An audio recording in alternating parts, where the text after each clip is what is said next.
এসেছে নারী হচ্ছে গোপনীয় জীব, তোমরা কোথায় থাকো? ঘরে থাকো। নারীরা যখন ঘর থেকে বের হয় শয়তান তাদেরকে দেখলে উকিঝুঁকি দেয়।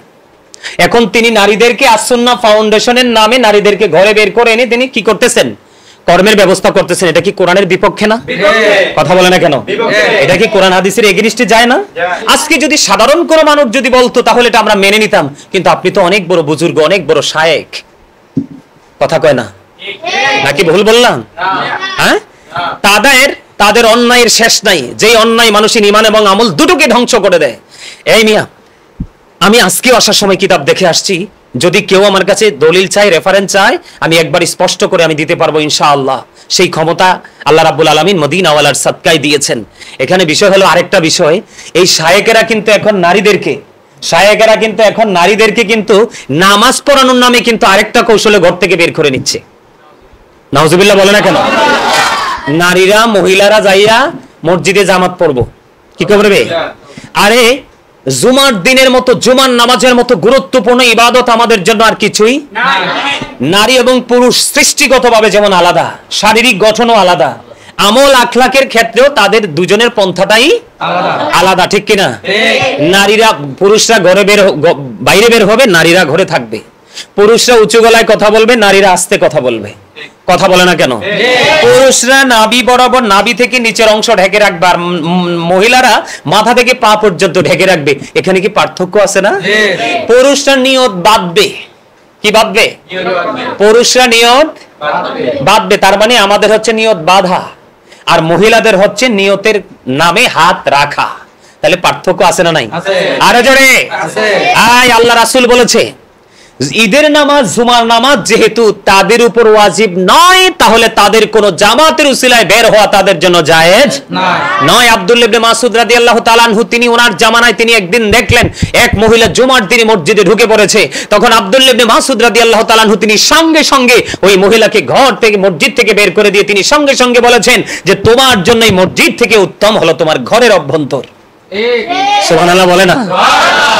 একজন নারী তার ঘরের বারান্দায় নামাজ পড়ার চাইতে উত্তম হলো তার ঘরের অভ্যন্তর। তার মানে তুমি বারান্দাও নামাজ পড়তে পারবা না, এটার চাইতে উত্তম হলো তোমার পার্সোনাল যে রুম, সেই রুমে নামাজ পড়া। ওসামা ইবনে যায়েদ রাদিয়াল্লাহু তাআলা আনহু থেকে হাদিস বর্ণিত, তিনি বলেছেন আল্লাহ রাসূল বলে গিয়েছেন পৃথিবীতে পুরুষের জন্য নারীদের চাইতে আর কোনো ফিতনা, তিনি এর চেয়ে ভয়ঙ্কর আর কোনো অভিশাপ বা ফিতনা তিনি রেখে যায়নি। তাহলে আপনারা মনে করেন যেই নারী ঘর থেকে বের হয়, আর তারা তো ফিতনা, এই যে শায়েকরা ওরা কিন্তু ফিতনা। আমি যদি বলি বলবে আমি বড় কথা বলি বা আমি অহংকার করি।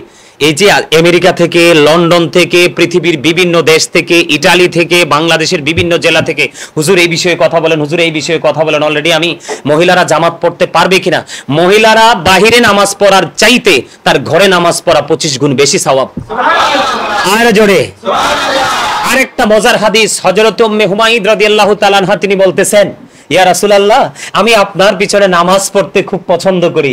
রাসূল সঙ্গে সঙ্গে বললেন আমি জানি তুমি আমার সাথে নামাজ পড়তে খুব পছন্দ করো, কিন্তু তোমার আমার সাথে নামাজ পড়ার চাইতে উত্তম হলো তোমার ঘরে নামাজ পড়া। তাহলে আপনারা বলেন এই সৃষ্টি জগতের মধ্যে আমার রাসূলের চাইতে দামি কে আছে? আমার রাসূলের চাইতে দামি সৃষ্টি জগতে আর কি কোনো সৃষ্টি আছে? কেউ নেই।